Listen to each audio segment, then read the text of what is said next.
Hi, I'm Nick Bauman, also known as Crackitus Pots, and I'm with the League of Steam.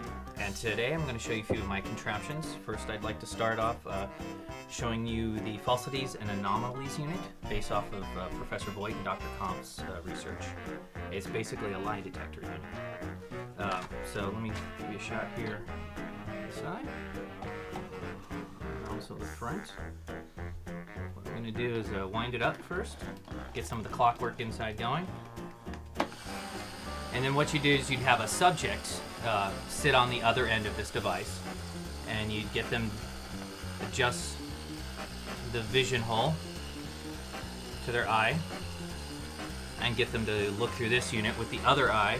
You have them look up at the hypnotic eye, and this helps put them into a subconscious relaxed state of mind. And then we hook up some of the other pieces. This, for instance, is stuck in on and off like that. You get some of this, and you get some to breathe. And now,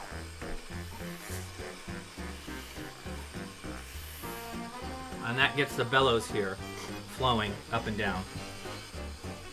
Also, then you would take the sounding horn here, strap it and place it over their heart, and with the other end I'd listen through here and listen to the heartbeat, their heart rate.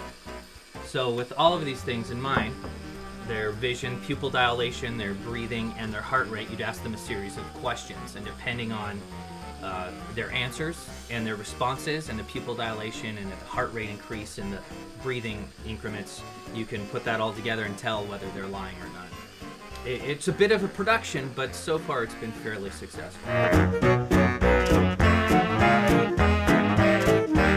Okay, now here we have a portable shock device.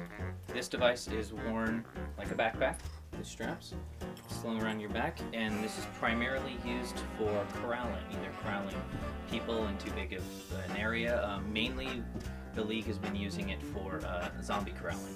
A lot of times we like to use zombies and use them as an effective workforce in society, not put them down. So this is often used to prod the zombies along and control them until we can get their control collars on, their domestication collars.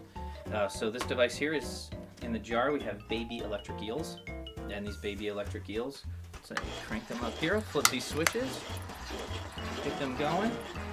Now these baby eels are a little more potent than regular size eels, and this device just helps amplify their electrical charge and gets routed through the shock prod right here.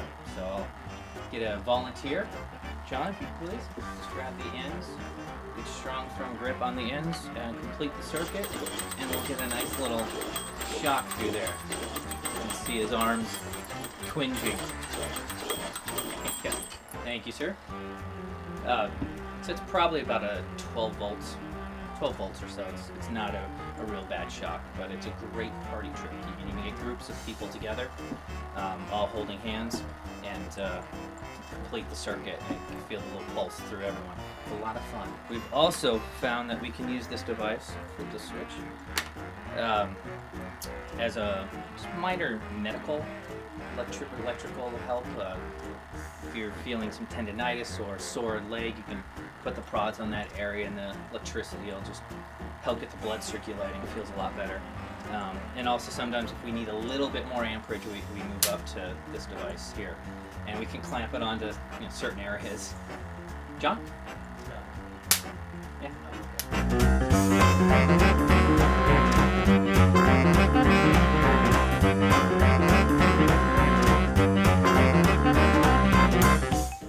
The contraption I have for you here is the Ectoplasmic Apparitional Eradication Unit.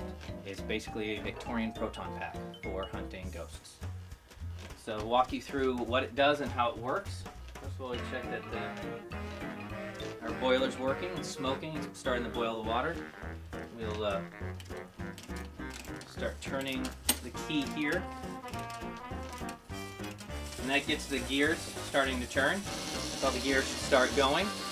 Now the gears will start the sparker unit going. The electricity of this unit is basically goes off the premise of static electricity, which then gets harnessed through the quartz crystal that you see in the center. And the quartz crystal just helps amplify the static electrical charge created by the sparking units inside. Now that will start creating the charge and storing it inside the device. When we take our gun part off here, typically we throw this switch down, and that gets the electricity jumping and flowing into this globe unit here. Unfortunately, it got cracked on our last mission, so it's not going to work at this point. But typically, a bunch of electrical bolts are jumping around in here. Now this will start getting the electricity flowing into this unit. Throw the switch here, get your electrical charge emitting out the barrel. The blast of steam then carries the electrical charge and helps eradicate your ghosts. And there you have it.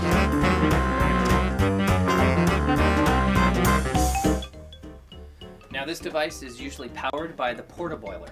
This is a portable boiler unit that gets worn on the small of your back for in-the-field charging of the device.